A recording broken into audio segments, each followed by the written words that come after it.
All right. Good evening, everybody. I think people are trickling in. Let me just see here. We're just at about 7 o'clock. We'll give people another moment or two to join us.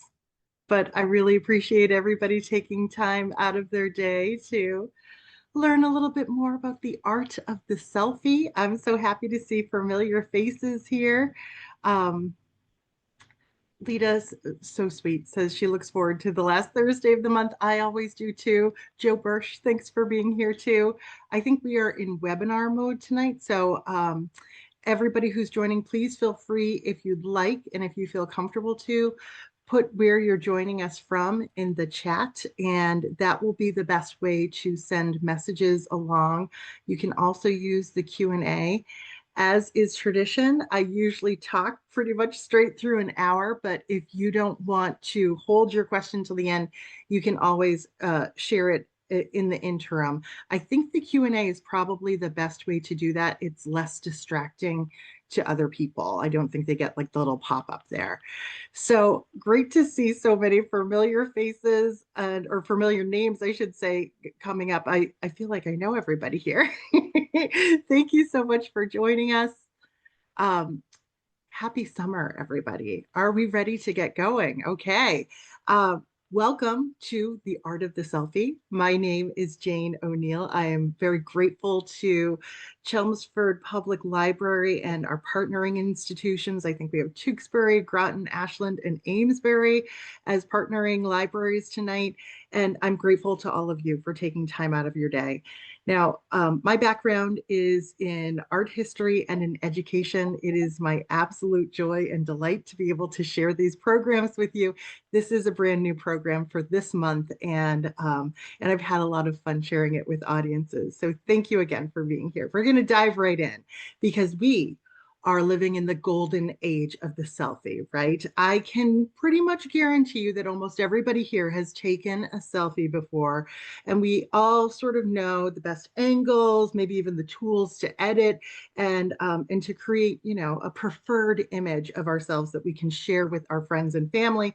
But the modern selfie really stands on the shoulders of the traditions of portraiture that exist in painting, especially going all the way back to the Renaissance. So today we'll be exploring the many ways the self-portrait has been constructed over the years and how they reveal sort of the internal life of the artist, how they wish to be seen, how they wanted to be understood, and most importantly, how they wish to be remembered. So we will be getting back to the sweet little face on the screen in just a moment. I do have a quick preamble for us tonight. And it starts off with this consideration of like, why are we starting in the Renaissance for tonight's program? Because I do have a medieval era self-portrait on the screen for us. This is a medieval illuminated manuscript from the 12th century, and this is in fact a self-portrait. You can actually see the artist with his tools here. These are like his pots of paint, his little knife that he would use to make erasures, and here he has just signed his name. Now, it's really sweet to kind of get this little insight into the life of an artist working at this time, but it's hard to believe that he's produced an effective likeness to give us insight into who he is beyond really the tools of his trade here. But what we start to see in the Renaissance and beyond is this interest in an individual's full humanity and a scientific observation of their likeness and the attempt on the part of the artist to capture both the likeness and the character, the true character of that individual in paint, which I think is such a fascinating challenge. This is a self-portrait from an artist, a lesser-known artist named von Ameling from the 1800s. It's not a Renaissance era painting, but I just love the kind of cool calculation he's using in order to assess his own likeness and then capture it on a canvas. And that's kind of how we're going to move through this first section here, because I'm eternally fascinated by the way artists assess themselves in a mirror. I mean, there's almost always a mirror involved, right? And then how they translate that to a canvas. These are two, to me, very similar self-portraits, separated by about 500 years. This is the presumed self-portrait of the artist Jan van Eyck from the early 1400s. And over here we have Lee Krasner from the early 1900s. And in both pictures, we can imagine that the artist is gazing at themselves in a mirror and then turning their face ever so slightly to work on a canvas. There's this kind of wonderful triangulation of artist, mirror, and canvas. We'll be talking a lot about that tonight. And if you think about it, painting a portrait, painting a self-portrait is probably when your subject moves around the most. You can't keep still as you're painting a self-portrait. And I see this really interesting constraint, I would say, in both of the faces of our self-portraits here. The artist attempting to sort of hold still, but also really sort of create this well, they've created these penetrating gazes that say that, to me, that they're not trying to just represent a likeness, but maybe give us some sort of insight into their internal workings as well. Now, staying with this notion of the triangulation here, the artist, the mirror, the canvas, we have a slightly different setup with these two self-portraits here, which again are separated by about 500 years. We have a lesser known artist on the left from the 1500s. His name is Michael Ostendorfer. And then over on the right, we have Horace Pippin, an American artist. And the big difference here is that the artists are not looking at us, even though they've created their own likeness, even though we know they had to examine themselves with that same penetrating gaze in the mirror. They've shifted the gaze, and it creates a new dynamic between the viewer and the subject, the self-portrait, really. So what I want to draw your attention to, particularly with this image on the left here, is the fact that the artist, in addition to holding the tools of his trade, he's holding a carnation. And so that signified that this was probably a wedding portrait, and he might have imagined creating a pendant portrait of his future bride where they might have been gazing at each other. But otherwise, why would an artist choose to look away from the mirror, from themselves, from their audience in a self-portrait? Well, I think sometimes that penetrating gaze can be a little too intense. And so it creates almost the sense that we're looking at a painted portrait, not a self-portrait per se, to just shift the eyeballs in that eye socket there. So I think, again, that's a calculated move on the part of the artist.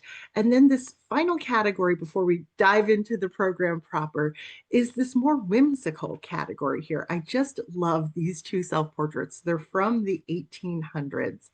And the artist Basile on the left and Therese Schwartz on the right have thought about constructing these self-portraits so that they're engaging with the viewer in really interesting ways, and therefore engaging with their mirrors in interesting ways, right? So Basile over here on the left looks over his shoulder at us. It's just like a simple, casual little glance, like maybe we've interrupted him at his work. Maybe we've said something kind of funny or interesting that's piqued his interest.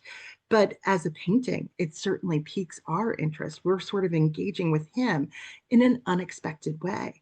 And then Schwartz over here on the right, I find this image fascinating. She is the figure that's illuminated as though she's standing in a spotlight on a stage, sort of looking out for her friends and family, shielding her eyes from the light in this way.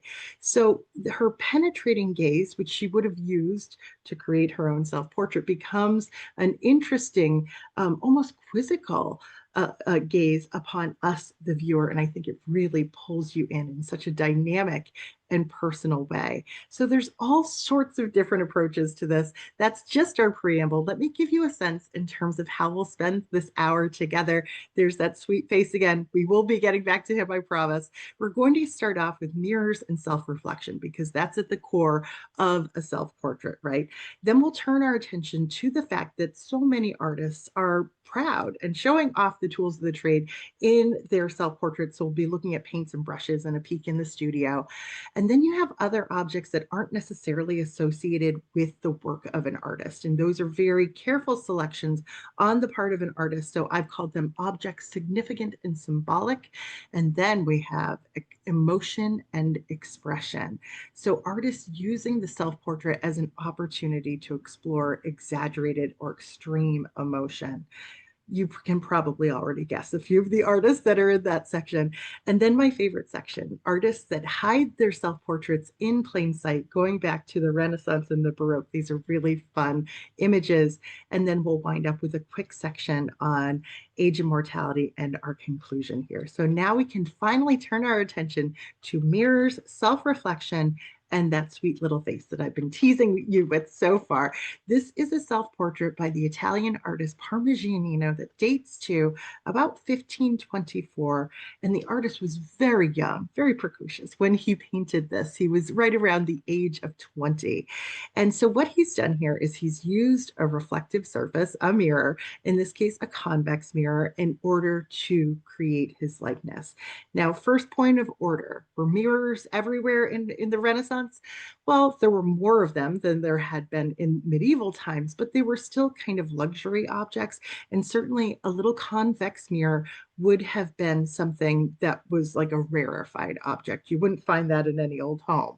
So Parmigianino is associating himself with luxury goods here, and he's using this opportunity to create his likeness in replicating the reflection on a curved surface, thereby creating the distortions in this interior space in his own self-portrait. Part of that is the room wrapping around this little angelic face of his, and then part of that is this huge elongated hand in the foreground, calling attention to the hand of the artist, the importance of that skill, that trade, that work that's involved in creating the very image that we're seeing. Now, one of my favorite details in this painting, and what a painting, right? I mean, this was his way of kind of introducing himself to the world.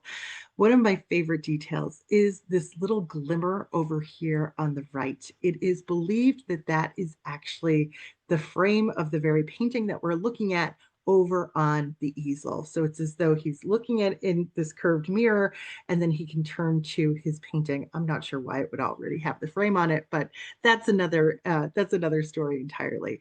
So he's reflecting on a creative and an ambitious way for a young artist to present himself to the world. Here's just another view of this painting.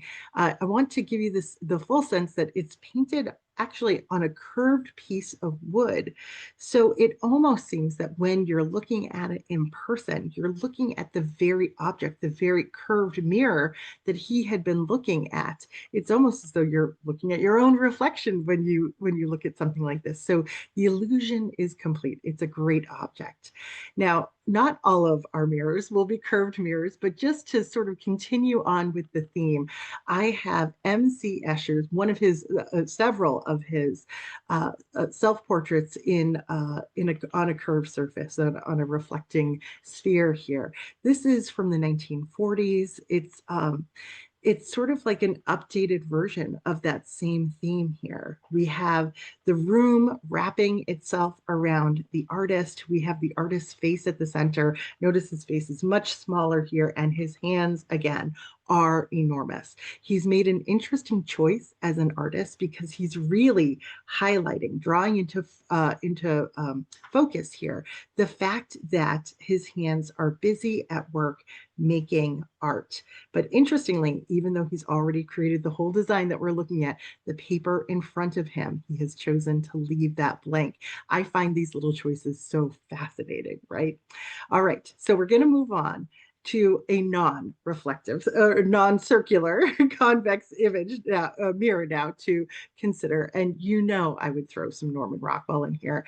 I think this is one of the most wonderful self-portraits ever created. And in so many ways, it really gets at the heart of what we're considering today. First of all, Rockwell gives us this triple self-portrait from 1960. He sets it up in such an unusual way. He's presenting himself from behind. I think most of us probably wouldn't consider that as our first choice if we were making our own self-portraits. But that setup, that composition allows him to highlight this triangulation of canvas, artist, and mirror here. And of course, he's playing the little joke of like looking in the mirror, which is its own self-portrait right there. But his reflection in the mirror does not in any way align with the image that he is creating on the canvas here. So lots of wonderful elements to this self-portrait, but it gives us that full setup that we have to consider as we're looking at all of these self-portraits today. Now, I have become very interested in the relationship, the visual relationship between Rockwell and Salvador Dali, because just 13 years after Norman Rockwell created this iconic work, Salvador Dali created his own self-portrait also from behind, also at an easel, also with his face on a reflective surface here. So Salvador Dali is the famous Spanish surrealist artist and known for his sort of dream-like images and his kind of over-the-top personality. So what we're looking at here is a self-portrait where he is shown in the act of not, I mean, the setup here is that he's not painting his self-portrait. He is supposed to be painting his wife, Gala, here. But strangely enough, she is also positioned so that we see her from behind as well. And she's sitting right in front of a mirror here. This is, I think, the most unusual setup I've ever seen for portrait painting. And I want to draw your attention to the fact that his wife's face in the mirror is kind of unresolved. There's a lot of detail missing. For instance, there's almost an entire eye that's missing. And even though Salvador Dali is positioned even further away from the mirror, his image is much more clear. So it's kind of like the illogical aspects of dreams themselves, right? Kind of coming into fruition here. And he is also pointing out that kind of unusual setup that Norman Rockwell had introduced just about a decade earlier. I'll zoom in on that mirror because that's really where his self-portrait is. And you can see sort of the lack of detail in her face and the amount of detail in his face. What an unusual picture, right? So the next image I'd like to share with you from this section on mirrors and reflective surfaces is from one of the leaders of the photorealist movement of painting in the 1960s and 1970s. This is Richard Estes' double self-portrait from 1967, I believe. And so what we're seeing here is an elaborate painting based on a photograph that the artist took. And I don't know if you can see him in there already or his double image, but Estes would start with a photograph and then make a highly detailed oil painting based on the photograph. And he was particularly interested in these kind of cityscapes that were abundant with reflective surfaces. So we're kind of peering into an empty or closed diner. We can see all these signs and logos through the glass of it. We can see the reflection of the artist himself here standing alongside his tripod. There's his camera. Have you found his second self-portrait? It's a little bit further in. It appears as though there is a mirror inside the diner on the back wall that's adding this kind of double layer of reflection here. So what a complicated image here. Now, it's hard to imagine that this is a self-portrait that gives us any insight into the artist, right? But I think instead, Estes is sort of pointing out how in the modern world, how identity is kind of sort of constructed and also reflected in the surfaces of modern life this way. All right, I have one last image for you in this section about mirrors and self-reflection. Prepare to be a little shocked, okay? This is a lesser known artist whose name is Hans Weingartner. This is painted actually back in 1932. And it's such a whimsical way to set up this triangulation of canvas, artist, and mirror. So you probably figured out how this is working, right? The artist is seated in front of his canvas, and instead of putting the mirror up next to his canvas, he's put it down on the floor. And here he is glancing down at his own likeness. We can see his foot is resting on the mirror. We can see the reflection of the underside of his naked thighs. He himself isn't necessarily naked, although all the parts of him that we can see are nude. And then we see him with his paintbrush in hand, maybe a Rockwell-esque pipe here as well, and the canvas just above his head in this particular instance. So now this is our opportunity to turn our attention to self-portraits that really focus on the brush and the tools of the trade in particular. We're going to turn our attention to the ways that artists emphasize their identities and their professions in their self-portraits. So we're going to start off with one of my favorites, this very early Rembrandt self-portrait. He was just what, about 20 something years old, 23 years old when he painted this. And I know a lot of you are familiar with this one because it's at the Museum of Fine Arts in Boston. So there's so many things going on here. He's a young artist, he's an aspiring artist, and he shows himself in his studio. The studio kind of dominates, and this canvas that we can see from the backside also dominates. I want to point out how sort of spare this space is. There's no decoration or ornamentation or on the wall. It's just it's blank walls. There's no collection of objects. Later on, Rembrandt would become a real collector of stuff that he would use as props in his paintings. But now it's just this kind of sparse setting. And if you notice, he has left the edge of that canvas, this pristine white. So we get the sense that this canvas that he's about to work on is still blank. And here he is, this tiny little guy confronting this big canvas.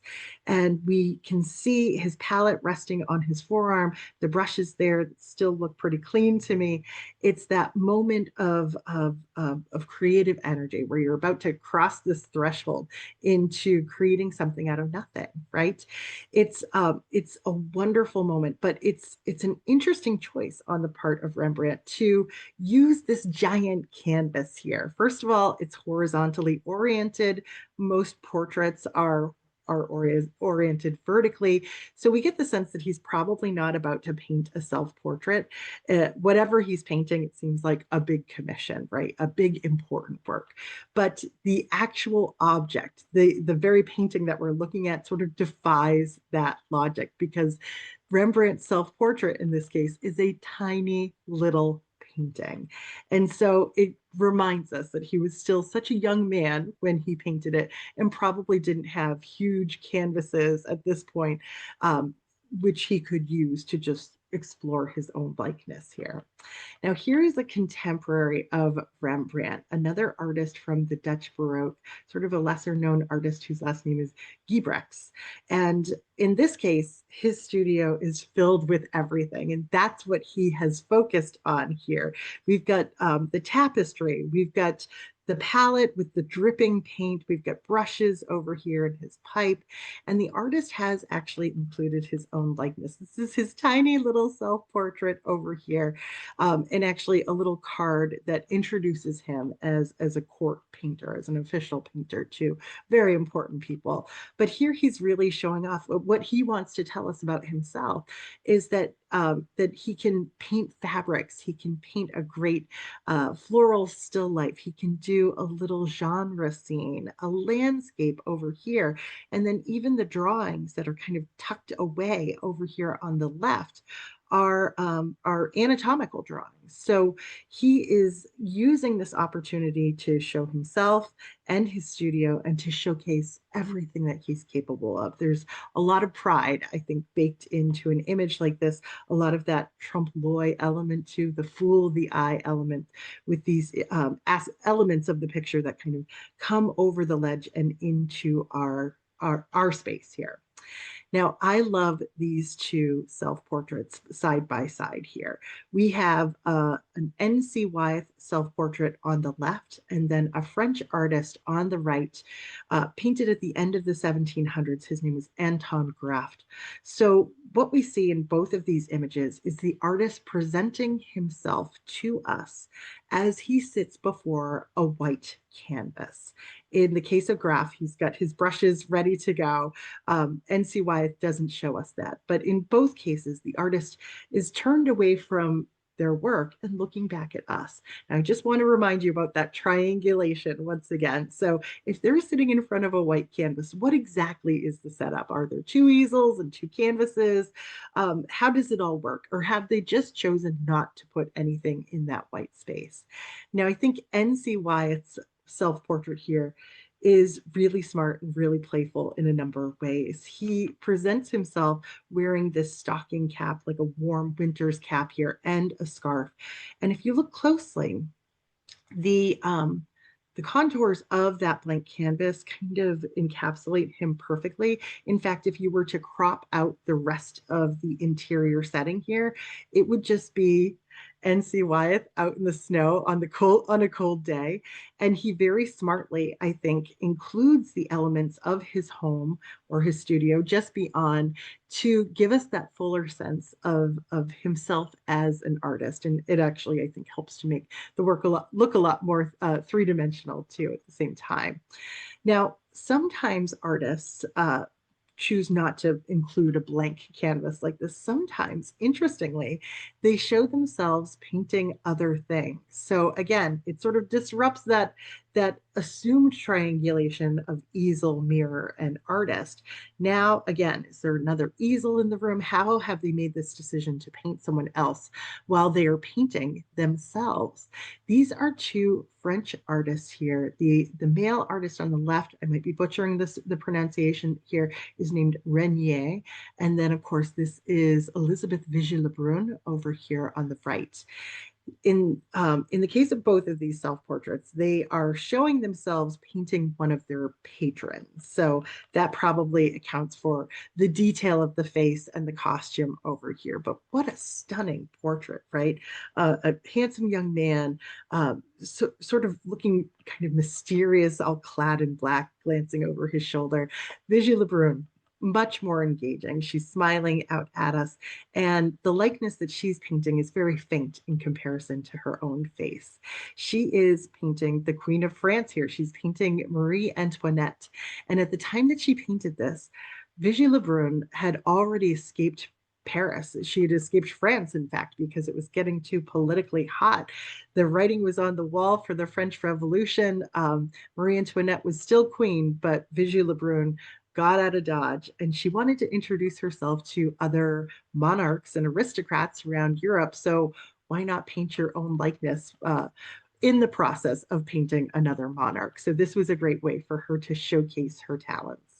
Now, I know many of you have explored this image with me, this remarkable self-portrait by the artist Sophonisba Anguissola, the first internationally renowned woman artist in history. She was working in the 1500s. What a strange setup for a self-portrait. And we are, in fact, looking at the same painting in two different states. It was restored about 20 years ago. And during the restoration, they found that not Vigée-Lebrun, Sophonisba Anguissola had made some edits while she was creating the picture and was considering moving the hand that represented her hand to sort of be combined with the hand of the man who's painting her. The end result is this image over here on the right.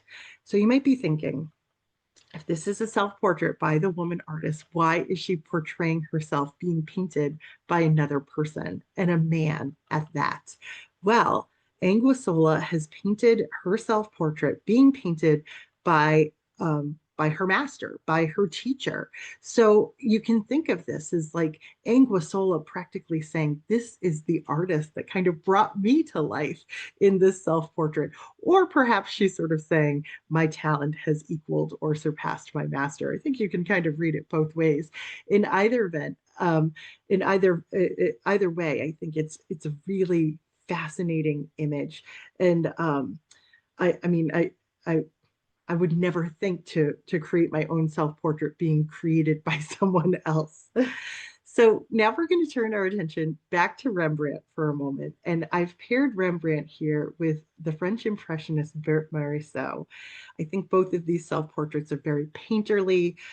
You get the sense of like the freedom of the brushwork here. This is a later Rembrandt self-portrait where we can see he still has his palette kind of resting on his forearm here, but now it's as though those brushes are like extensions of his body. They sort of operate like his fingers. They seem to be kind of pointing at his heart here.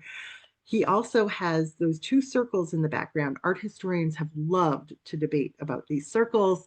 For the most part, we understand them as an expression of great artistry, true genius. Only a great artist could make two freehand circles that look so perfectly circular. There's kind of like a story dating back to antiquity about that kind of talent. So that's what we think those circles are for the most part.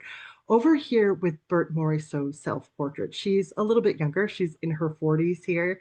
And we can see there's like this frenzy, this fluttering of her brush all over this canvas, adding in these wonderful brush strokes with so much energy. And I just love the way she suggested her brush and her hand in this painting with just a couple of quick brush strokes. But then there seems to be almost like this tornado, this little spiral of energy. And you get the sense that she's captured herself mixing up her paints on her palette here. So two really great examples of the artist and the palette kind of coming together. I have one last peek into the artist's studio. This is a rare and unusual example of Romare Bearden's self-portraits. This one is a later work. It's from 1981. The artist would die just a few years later in 1988 at the age of 76. So it's kind of a late in life, kind of, maybe examination of his place, not only in the studio, but in the art world. So we can barely see him here. Now, Romare Bearden is a painter, but probably best known for his collages. So we get a lot of that collage element in this image with the flooring and the fabrics that have been added in. But the artist himself is standing by his easel. There's a work on the easel, and he's wrapped his arm around it, as though it's like an old friend. The face of the artist is so hard to read. It almost looks indistinguishable. I'm going to see if I can kind of zoom in on it for you here, because there is, in fact, like a pencil line drawing of a face. But clearly, to Bearden at this moment, that is like the least interesting part, or at least the part that he doesn't want to reveal about his studio setting here. So it's the identity as an artist. It's that peek into the studio that is most important to him. So now we're going to turn our attention to other kinds of objects that have been important to artists over the years. We're going to start off with another one of my favorites, Giuseppe Arcimboldo, the Renaissance era artist who's best known for these composite head portraits. And they are wild, aren't they? This is one of his most famous works. It's a painting of Vertumnus, who was the Roman god of seasons and change, represented here by this amalgamation of like flowers and leaves and fruits and vegetables all kind of coming together. It creates this whimsical and slightly unsettling human likeness here. This is not a self-portrait by Arcimboldo, who, as I understand it, was generally considered a madman during his lifetime. Let's see what happens when Arcimboldo creates an image of himself. How wild is it going to be? Well, at first glance, it seems pretty tame, right? It seems fairly straightforward. There's no fruits or vegetables popping out of his head. But if we zoom in just a little bit closer, he's done something kind of wonderful here. Arcimboldo has created this work on paper, and so he is using paper as his significant or symbolic object here because his face, every wrinkle, his hair, and even his clothing, all of it is seems to be made up out of little rolled sheets of paper, and it's just such an unusual and I think visually compelling likeness. I couldn't leave it out of today's program. It's a wonderful one, isn't it? Now, thinking about symbolic objects, this is like the ultimate symbolic self-portrait or image with symbolic elements with it. So we're looking again at another Dutch Baroque image. The artist here is named Bailey. This is from 1651 and it's called Self-Portrait with Vanitas Symbols. So vanitas, of course, is this art historical term that essentially means remember you must die. So you have to live a good and holy life on this earth in order to, enjoy heaven in the great beyond. So a vanitas is essentially still life elements that remind you of our transitory nature on this planet. And there's all these vanitas elements on the table here, the skull being the most obvious, but the fact that at the very center of the composition, there's a candle that has just been extinguished. There are all these bubbles in the air. We know they're just going to pop because time goes on, right? We even have wilting flowers over here, a little floral still life. Now, all these great trompe l'oeil elements, and then the artist himself. But he, in fact, is the biggest vanitas object of them all because the artist was in his 60s when he painted this.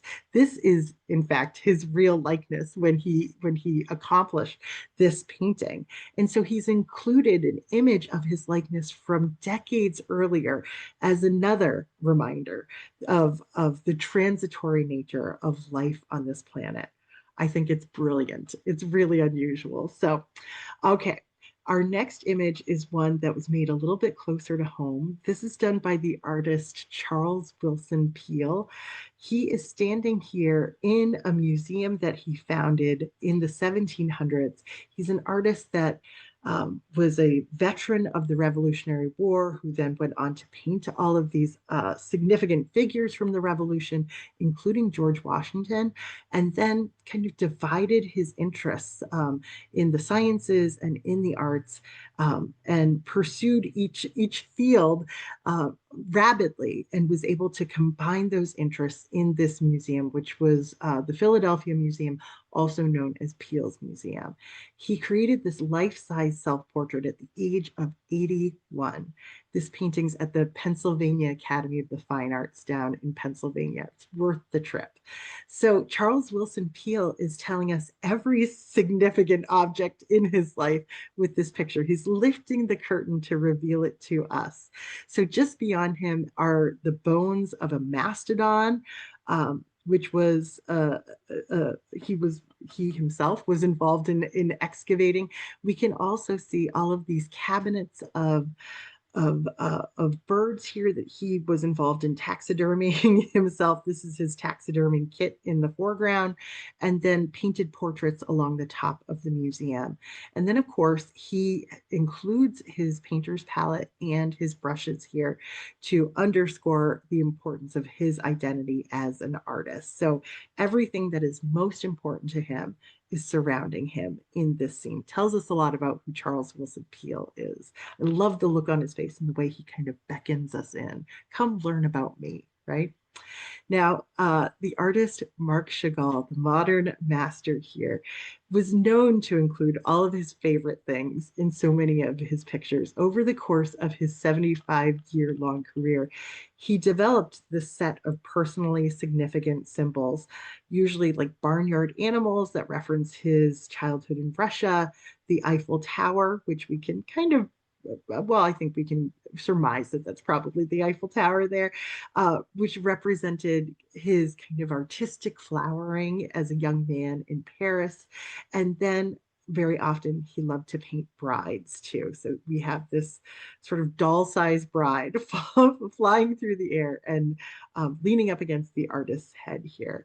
So he would combine these elements, these symbols, in kind of logic defying and gravity denying compositions like this one. If you take those symbols out, we have a pretty straightforward self-portrait here. It's the artist in three-quarter profile, bust length self-portrait. We've got his palette, maybe some brushes here, and the edge of his canvas. But then he's included this whimsical view of Paris itself, a giant rooster sitting on his head, and this bride flying through the air. So really what he's giving us here is like what's on his mind, but truly what's in his heart. There's a little smile playing at the edge of his lips here, and you always get that sense of joy in Marc Chagall's self-portraits, in most of his paintings too, I would say. You don't get the same feeling necessarily when you look at a Frida Kahlo self-portrait. This is a self-portrait from 1940. And this is one that she painted right around the time of her divorce from another renowned artist, Diego Rivera. So we can see so much of the physical and emotional pain that Frida Kahlo endured throughout her life in a self-portrait like this. Here she presents herself frontally. We have these kind of subtle suggestions and connections back to religious art. She kind of reminds me of a religious icon here, but she's also wearing a necklace of thorns. It reminds me of the crown of thorns, and that thorny necklace is actually drawing blood. So so these Christian overtones are certainly there, and art historians think that the butterflies and the dragonflies are included to kind of reference resurrection too. And if she's just gone through a divorce, I mean, there's the pain and then there's the hope of coming out better on the other side. Then there are these strange creatures around her, right? There seems to be a dead hummingbird hanging from that necklace. Art historians have interpreted that in a wide varieties of ways. I've read everything from it's a symbol of war. Okay, that works for a divorce, right? Or it's a symbol to sort of suggest she's open to new love. It's a strange way to say it, but maybe that works too. And then she's got the black cat and the spider monkey here over her shoulders. And most art historians connect those animals back to indigenous symbolism from Mexico. But the little monkey is sometimes read as a symbolic representation of Frida Kahlo's husband, her ex-husband, because in this case, he is actually pulling on that crown of thorn or the necklace of thorns, I should say. He is the source of the physical pain here that she is enduring. So that, I mean, that could be a nice connection back to what she was feeling around the heartache of getting divorced in this case. So one last image related to personally significant or symbolic elements. And this is an unusual self-portrait. It's done by the artist Andrew Wyeth. It's done in 1951 and it's called Trodden Weed. What we're looking at here are the hills of Chaddsford, Pennsylvania, which is where Andrew Wyeth grew up. He had this idyllic childhood. He was raised by another artist in a family of artists, and he was really selected by his own father to be like the heir apparent to this artistic dynasty. So he was kind of his father's favorite. And just a few years before Andrew Wyeth painted this picture, his father had sort of unexpectedly passed away, a very violent death where his father's car was seemingly stuck on some train tracks and a train came and ended his life. So what we see here is not the artist's face, not Andrew Wyeth's face. There's no sign of that grief, but what we do see, what he is willing to reveal in this picture is that he's wearing these big old leather boots. He's walking around the hills of his childhood wearing these big old leather boots. And they didn't actually belong to him. They didn't belong to his father even. They belonged to his father's art teacher, a man by the name of Howard Pyle. So here is Andrew Wyeth kind of processing the grief of losing his father, losing his mentor, and he's channeling it through this like artistic lineage that he was a part of. So he's just choosing to only show those legs, those boots. It's an extension of the self. It's his connection back to the past. It's his expression of grief here. Really interesting choices. So now we are going to turn our attention fully to expression, to emotion, and think about how artists have used the self-portrait in particular as a platform to explore emotion. And, you know, I always love to start with joy, and it always goes back to Judith Leister for me. Such an unusual self-portrait because it was unusual for a woman to be a professional artist back in the 1600s. So here we can see this young woman, a successful artist in her time, painting at a canvas, another kind of joyful figure here, but also presenting herself to the world at a time when images of joy and spontaneity were kind of all the rage. So that's what she gives us here. She is leaning her arm back on her chair as though we've just surprised her by walking into her studio. And she's got this warm, ebullient expression on her face. And I'm going to zoom in. I mean, you can see her teeth in this picture. This is pretty unusual in the history of art. You don't see a lot of teeth. So you really do get this wonderful sense of warmth and joy as you look at her self-portrait here. And like I said, it's underscored by the image that she has decided to include in her self-portrait as well. Now, for the most part, joy is not necessarily the expression that many artists are exploring in their self-portraits. But this next image is pretty unusual. I really get a kick out of this one. It's from about the same time period, the 1600s. It's the Dutch Baroque. The artist's name is Joos van Cresbeek, and this is a presumed self-portrait that's known as The Smoker. I kind of can't believe that images of this aren't reproduced and in every college dorm room around, right? Because we have an image of this wide-eyed, sort of crazy-looking guy with wild hair here. And of course, his mouth is pressed into this oval. We can tell he's pushing the smoke out of his lungs. So we get this little tendril of white smoke in front of him that connects with the still lit pipe. And then notice this, he has got this glass bottle kind of clutched to his chest. We can only presume that there's booze in there, right? So a pretty unusual picture. This might fall under the category of like a tronie from around this time, similar to like the girl with the pearl earring. Tronies were ways for artists to explore either exaggerated expression or something that was kind of exotic. So this would make sense for this artist in particular. He never aspired to create portraits of rich and powerful people. Instead, his bread and butter were images of lower class people kind of carousing in taverns. So if you're going to create a self-portrait, why not practice on, you know, the kind of image that you might include in a later painting? It's really fun and unexpected, right? Now, this next scene or this next slide also very unexpected. These are two self-portraits by the artist Joseph Decroix, French artist working in the late 1700s, and he brought a certain theatricality to his self-portraits, didn't he? He would depict himself with these exaggerated facial expressions, these unconventional poses, these theatrical gestures here that oftentimes emphasized emotion over decorum. I can imagine he wanted to explore all of these feelings, but probably didn't have any sort of willing friends who would ham it up for him in the same way that he was looking to do this. Now, he would use this self-portrait format to explore these authentic human emotions, but in a rather silly way. There's something so wonderfully playful about this, right? And it just seems staged. So they do they do defy convention in every way, but there's there's a whimsy to them. And these aren't the only ones. This is just part of a set. And I think about 10 years or so ago, they all became very popular memes on the internet too.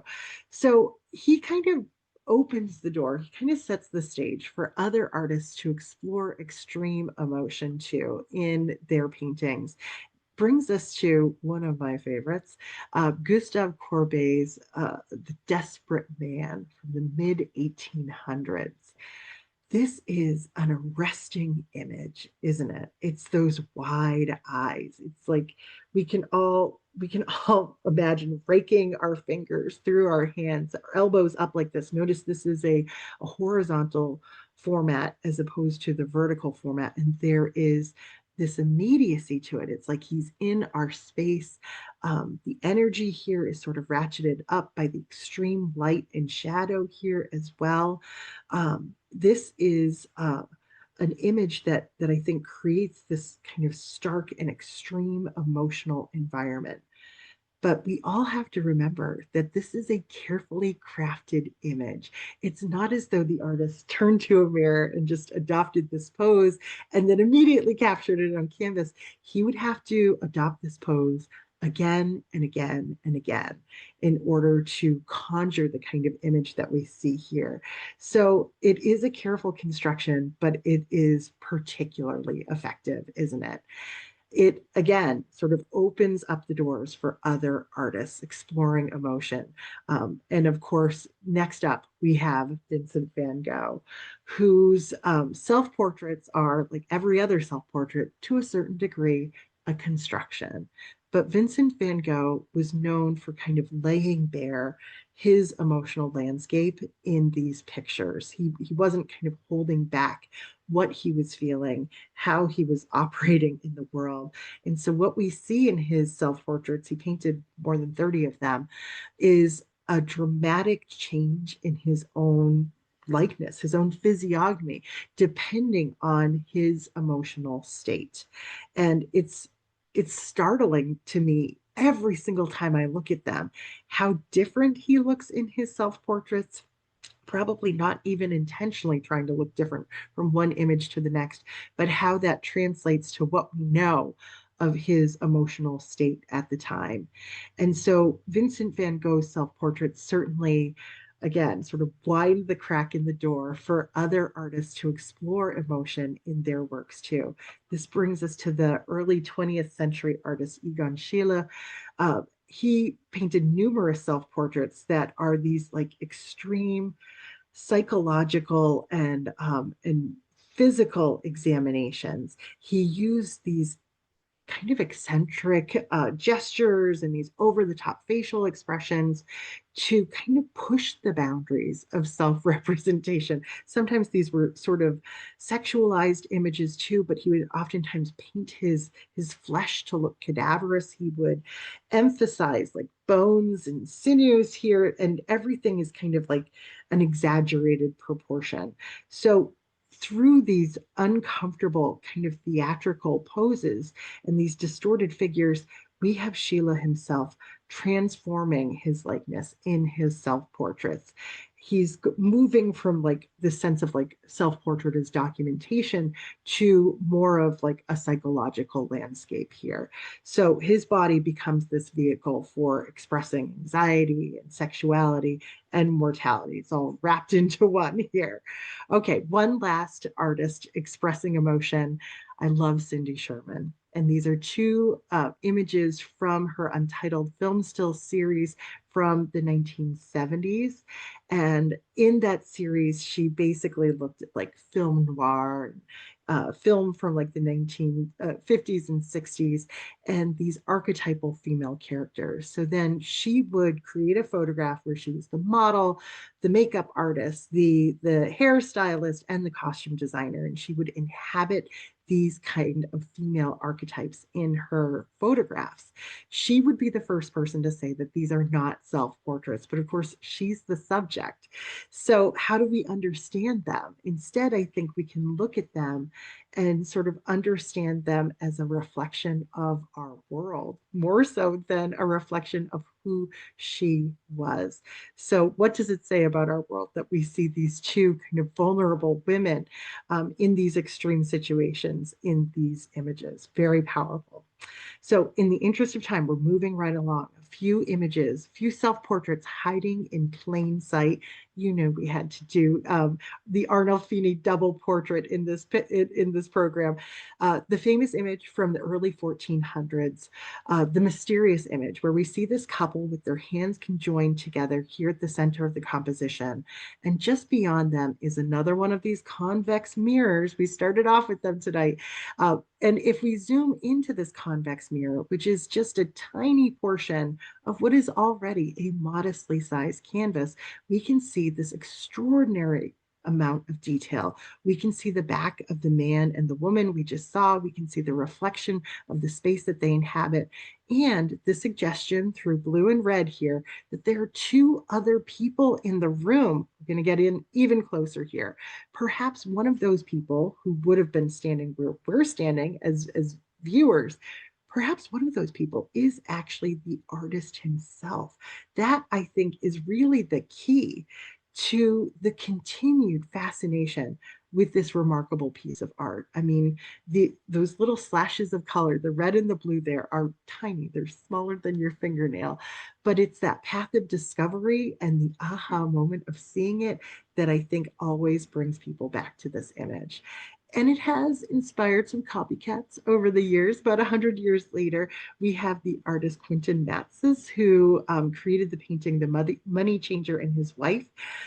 This is at the Louvre Museum, and it has this incredible still life in the foreground. And you've probably already spotted the little convex mirror right there, right? So who's in the mirror? It's probably the artist. We can't confirm it, but it's somebody sitting there reading a book with their hand up on the edge of the window there.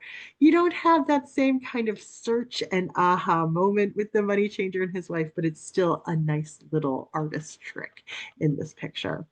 I'm sure many of you are familiar with Raphael's painting, The School of Athens, where he has created this imagined scene of all of the greatest thinkers from throughout humanity, throughout time, combined together on the steps of this kind of idealized um, classical temple here. And right at the center, we have Plato and Aristotle sort of in the midst of a debate, and all of these great mathematicians and scientists surrounding them.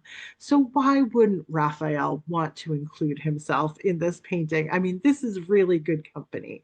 And here he is, his little face looking out at us. Of course, he wants to be remembered among the best thinkers of all time. I think it's just a great choice on his part to include himself in this picture. So he will be forever associated with the greatest thinkers of humanity. Now, just down the way from where this is painted, you have Michelangelo, who painted the Sistine Chapel ceiling and the west wall of that same chapel. This is his Last Judgment painting that he did very late in his life. Well, he was in his 60s, which was considered very elderly at the time. And here he is climbing up all the scaffolding. He definitely didn't think that he was the right person for this job. There was a lot of angst going along with this commission. But here we can see this heavenly realm where in the Last Judgment you have Jesus and Mary surrounded by saints and martyrs. And of course, many of these martyrs are identifiable because they've been depicted with the instruments of their martyrdom. So if somebody's been crucified, they might be shown with a cross. In this case, this is St. Bartholomew down here, who's holding a knife because he was sadly flayed alive. He was skinned to death. And Michelangelo portrayed St. Bartholomew holding his own skin in this picture. And this is sort of universally accepted to be a self portrait of Michelangelo, probably one of the most psychologically complex and disturbing self portraits in art history, suggesting themes of like spiritual torment and artistic suffering, and perhaps maybe some concern about his own salvation. Got one last grisly self portrait for you here. Moving on to the artist from the 1600s, the bad boy of art history, Caravaggio. we were looking at him earlier this year, and this is a painting that he did of David and Goliath. And at this point, the little young shepherd boy David has already taken down the Goliath with his slingshot and has at this point beheaded the giant. Now, the bad boy of art history, who had himself already killed a man, was perhaps thinking about his own salvation and worried about the future of his own head in painting his own likeness on the grisly decapitated head of Goliath here. It's a really sort of upsetting and grotesque image. And it is so far away from the kind of self-portrait I think any of us would ever consider making. We generally think of a self-portrait as an opportunity to kind of, shine up your image and look your best. And here is Caravaggio um, presenting himself as the defeated villain, as the worst of the worst here. You can think of this as like self-destruction and penitence kind of all rolled into one. We're going to end this section with something that is much lighter and a lot more fun. This is a work by the artist Clara Peters, a Dutch Baroque artist. And and here she's given us cheese and pretzels and almonds. This is from 1615. And if you're looking for a self-reflection in the cheese, you're not looking in the right place. I love this picture. It's such a great little palette cleanser, right? Clara Peters has captured with fidelity every aspect of this still life here, from the little nick in the table, the knife coming out into our space, but it's the reflective surfaces over here is where we find her self-portrait. Here she is actually in the pewter topper of this earthenware jug. There's the detail. You just get the sense of maybe like from her nose up, hidden here in her self-portrait. And this is not the only time she did this. She snuck her self-portrait into more than one painting. This is her still life with flowers and gold cups of honor. This is one of, a rare example of a signed and dated self-portrait. You can just make it out down here. She was really proud of this work. It's sort of like its own little cabinet of curiosities here. You might be thinking, where is the hidden self-portrait? Look at this. Here it is in these kind of curved facets on this ornate goblet here. There's several little hidden self-portraits, and they are just delightful. So she's going to make you want to zoom in on every shiny object and every still life you see from now on. But what a great way to immortalize yourself, right? And that is what self-portraiture is all about. So we are going to end with age and mortality here. One of the most compelling self-portraits, I think, about age and mortality is Arnold Böcklin's self-portrait with Death Playing the Fiddle from 1872. What an interesting setup here, right? It's as though the mirror is the canvas itself. The artist is hard at work, kind of confronting his own likeness, also in the act of painting. And it's though he's been distracted by just the softest sound. And yet here is this grinning, grimacing face of death right behind him with this fiddle. And notice this, the fiddle only has one string. And I forget what string it is. Somebody just told me the other day, I think it's like, is it the F or the G? But they said it's the lowest note and it's like the ground. It's known as the ground. So we can only imagine what that sounds like to listen to that fiddle here. So Böcklin has tied in creativity and mortality into one painting that I think will haunt everybody for all eternity.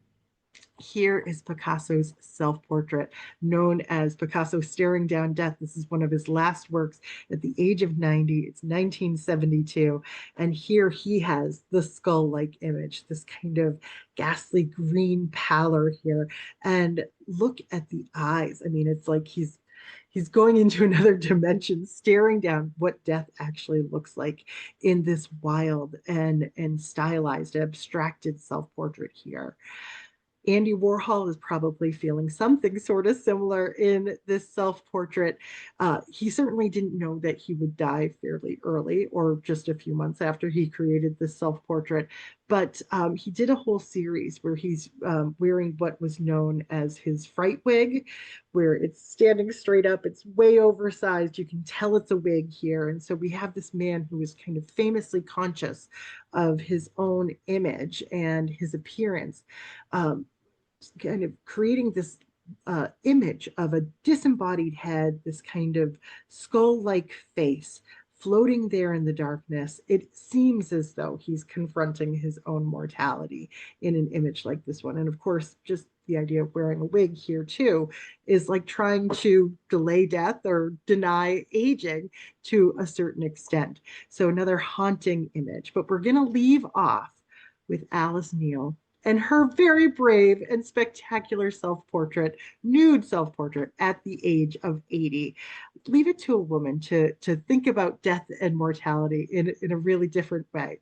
She's depicted herself here honestly, without idealization or shame. There's these bold gestures here, the very pink cheeks. She and I always have that in common. Um, but this work, I think, is just this radical departure from everything that came before it. I mean, here's Alice Neel saying, I reject ageism, I reject sexism. There is no one right way for a woman's body to look. And so we end on that high note today. We'll do just a very quick conclusion here to wrap up a couple of big ideas. Tonight's presentation has allowed us to explore the mechanics of representation when it comes to a self-portrait, that fascinating dynamic between artist and mirror and the canvas. And we've seen joy and horror and everything in between as artists tried to render their interior worlds and reflections of the world around them. I love this combination here, just legs really, right? We've seen the very careful accounting on the part of the artist in terms of just how much they are willing to reveal, both physically and psychologically. And we've been drawn in by their penetrating gazes, their playfulness, and their naked vulnerability.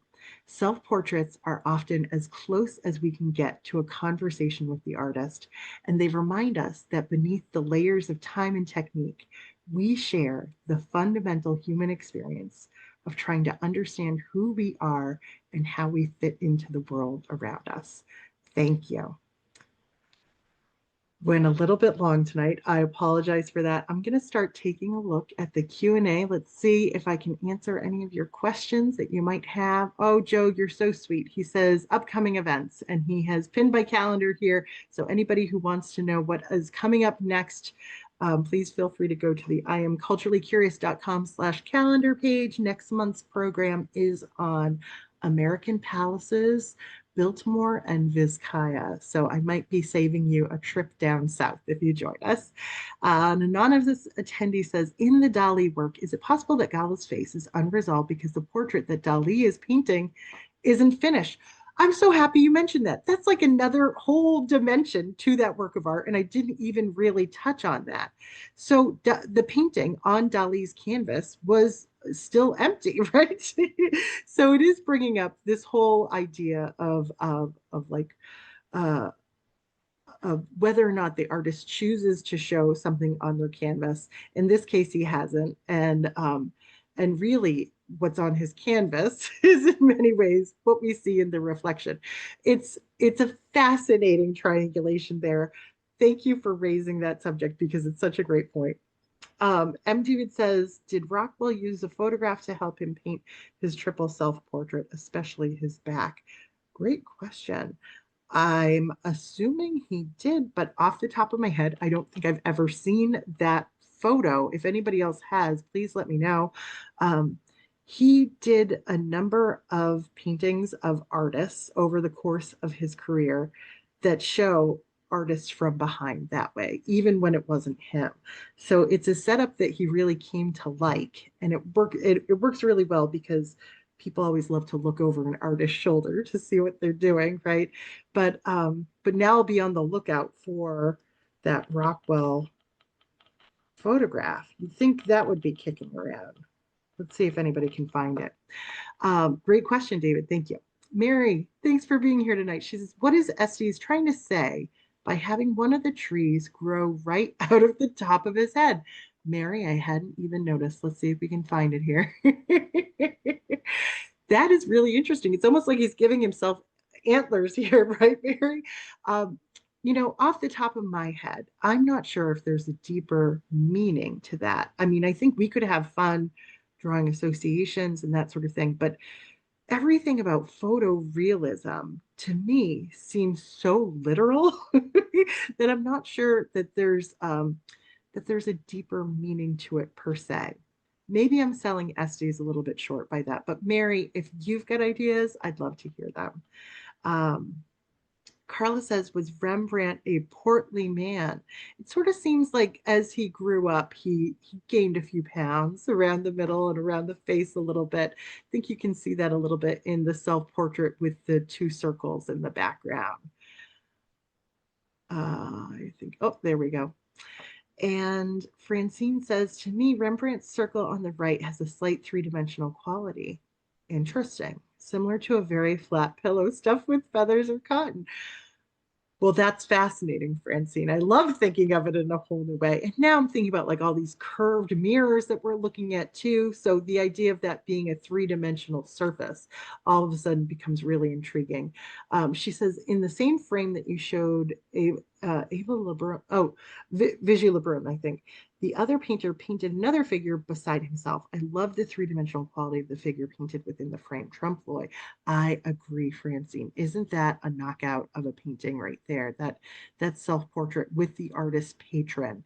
It looks as though they could have a conversation. It looks so three-dimensional. It is a wonderful to kind of trompe l'oeil element to make it seem like two people sitting in the same room as opposed to an artist painting on a two-dimensional surface. An anonymous attendee says the self-portrait of Frida Kahlo appears to have male facial hair. What is the significance of that? Thank you for asking. I usually kind of fill that in whenever I'm looking at a Frida Kahlo picture. She does play up the unibrow. She did have a unibrow. She certainly plays up the mustache in a lot of her self-portraits. And my best way of understanding this was it was Frida Kahlo kind of defying expectations of women at the time. It was also a great way to get attention. And to a certain degree, you still see women today kind of doing the same thing. I remember back a few years ago, there was like an Instagram famous model who had the Frida Kahlo kind of eyebrows and had 500,000 followers. So if you look a little different, you get noticed. And I think that's a big part of it. But I'm not exactly what term you would necessarily use for her sexual orientation or gender identity today, but that could certainly play a part in it today as well, because she did have lesbian relationships in addition to being married to a man. So it's all kind of built into that. But thank you for asking because I didn't even touch on that. Linda says, in the first self-portrait, the round one with the young artist in the hand in the foreground, could he be holding a mirror in his hand to see himself painting the image? Let's go look at that. That could be the case. Let's see. It's hard to know exactly what is in his hand, right? So are you sort of thinking like maybe like a handheld mirror? It could be the case. I think those little convex mirrors were things that didn't necessarily have handles on them, as far as I've seen, but maybe could have. Usually, the hands if in an artist's self-portrait are there to kind of speak to like the exercise of creativity, the fascination with creativity. But you could probably kind of interpret what's going on with his hands in a number of ways because there's a lack of clarity there. So Linda, thanks for offering up that question. um, Joe, if there's something that you want to say, I think because we're in webinar mode, I think you just have to write it out. But thanks for your interest in wanting to share things. You could add it to the Q&A if you'd like. Sharon says, is Norman Rockwell sitting on a red pillow or is that paint? Let's go and check. I think it's red. He uses red so effectively. Yes, that is like a little red cushion. And I have another program that's all about color and art.